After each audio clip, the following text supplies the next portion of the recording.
سیاہ رنگ کا ڈھیلا ڈالا ڈریس پہنے 19 سالہ نشا بیڈ پر منجمد بیٹھی تھی۔ وہ یوں ہی اپنے ناول میں منہک تھی جب دروازہ نوک کرتے ارہا کمرے میں داخل ہوئی۔ کیا بات ہے گڑیا، اب تک جاگ رہی ہو؟ سونا نہیں ہے کیا؟ سب ٹھیک ہے نا؟ وہ بابی کم بہن زیادہ تھے۔ ارہا نے محبت سے اس کے پاس بیٹھتے استغفار کیا تھا۔ نشا نے چونک کر اسے دیکھا۔ ارے نہیں اپیا، میں بس ناول پڑھ رہی تھی۔ تو پتہ نہیں چلا، اب بتا، شیری بھیا نے ڈانٹا کیا؟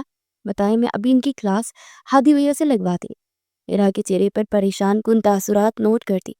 نشا اپنے مطابق اندازے لگاتی اپنے دونوں بھائیوں کو ڈانٹنے کا سوچ رہی تھی، جبکہ دوسری جانب ارہا بے بسی سے اپنے لب کاٹتی نشا سے بات کرنے کی ہمت مجتمع کر رہی تھی۔ نشا ان سب کو بے حد عزیز تھی۔ نہیں نہیں گڑیا، تمہارے بھیا نے مجھے کچھ نہیں کہا، مجھے تم سے کچھ ضروری بات کرنی ہے بچہ، ارہا نے اپنے آنے کا مقصد بتایا۔ نشا گھبرا سی گئی کہ کہیں صبح بلی کا بچہ گھر میں لانے والی شکایت شیری بھیا تک تو نہیں پہنچ گئی، جو یوں بھابھی کو بھیجا ہے۔ اس کا ننھا سا ذہن تانے بانے بن رہا تھا۔ اس سے پہلے کہ اسے شیری سے ڈانٹ پڑتی، وہ خود ہی اپنا بانڈا ارہا کے سامنے پھوڑ گئی۔ اپیا سچی، میں نے کچھ نہیں کیا، وہ سونیا کا بلی کا بچہ تھا، میں نے بس کچن سے اسے دودھ دیا تھا۔ شیری بھیا کو وہ بندر دوست جھوٹ بول رہا ہے۔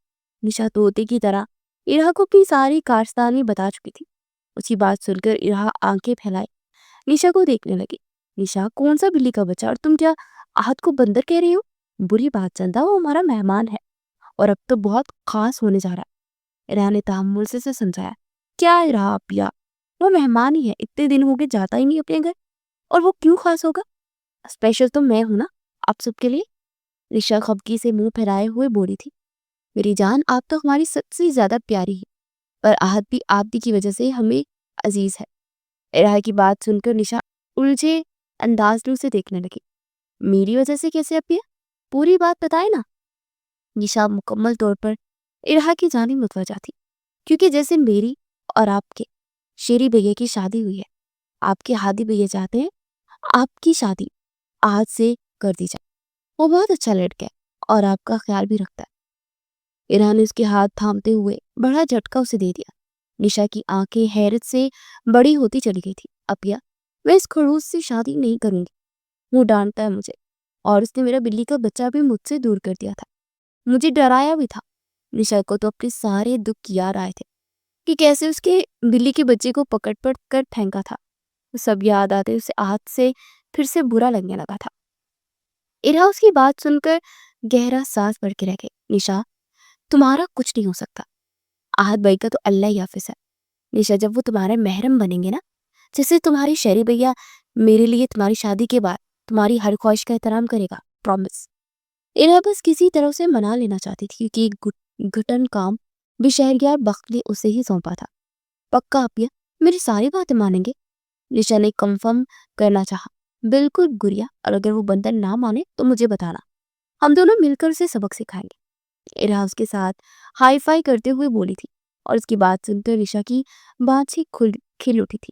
وہ بھی اپنی ٹیم کے ساتھ مل کر اس خڑوس دیو کو مزہ چکھا سکتے تھے۔ ٹھیک ہے اپیا، میں کر لوں گی اس بندر سے شادی، اگر میری شرطیں نہ مانے اور میرا بلی کا بچہ مجھے واپس نہ دیا تو میں بتا رہی ہوں، چھوڑوں گی نہیں۔ نشا نے اپنی رضامندی دیتے ساتھ وارن بھی کر دیا تھا۔ اس چلاک بندر کو اچھے سے سمجھ گئی تھی، اس لیے پہلے ہی اپنی سمجھ کے مطابق ارہا کو سمجھا رہی تھی۔ ارہا اس کی رضامند ہونے پر مسکرا کر بڑی بہن کی طرح نشا کی پیشانی چوم گئی۔ اوے شہزادی، اب تم سو جاؤ آرام سے، صبح بات کرتے ہیں۔ ارہا اس پر کمبل درست کرتے اپنے کمرے میں جا چکی تھی۔ اس کی جاتی عجیب سے احساسات سے دوچار نشا اٹھ بیٹھی۔ اس کی دھڑکنوں کی رفتار اتنی تیز تھی کہ نشا گھبرا کر دل پر ہاتھ رکھ گئی۔ آہت کے نام پر بڑھتی اپنی دھڑکنوں کو وہ سمجھ ہی نہیں پا رہی تھی۔ اسے ابھی تک اپنے کانوں پر یقین نہیں آ رہا تھا کہ اسے جو کچھ ارہا اپیا بتا کر گئی ہے کیا وہ سچ ہے۔ نشا نے ابھی کچھ دیر پہلے ہی شاور لیا تھا تاکہ پرسکون ہو کر ناول پڑھ سکے، کہ اس کی شروع سے ہی عادت تھی رات شاور لے کر سونا۔ نشا کے گیلے بال کمر پر بکھرے ہوئے تھے۔ وہ سوچوں میں اس قدر گل تھی کہ اسے ارد گرد کا بھی ہوش نہ رہا۔ اچانک کھڑکی پر ہوتی دستک نے اسے ہوش کی دنیا میں لاپٹ کھا۔ نشا خوف سے کانپتی کھڑکی کی طرف دیکھ رہی تھی۔ اس سے پہلے کہ وہ چیخ مار کر سب کو اکٹھا کرتی، آہت تیزی سے اندر آتے اس کے منہ پر ہاتھ جما گیا تھا۔ نشا ڈر سے آنکھیں میچے بس اپنا آپ چھڑانے کی کوشش کر رہی تھی۔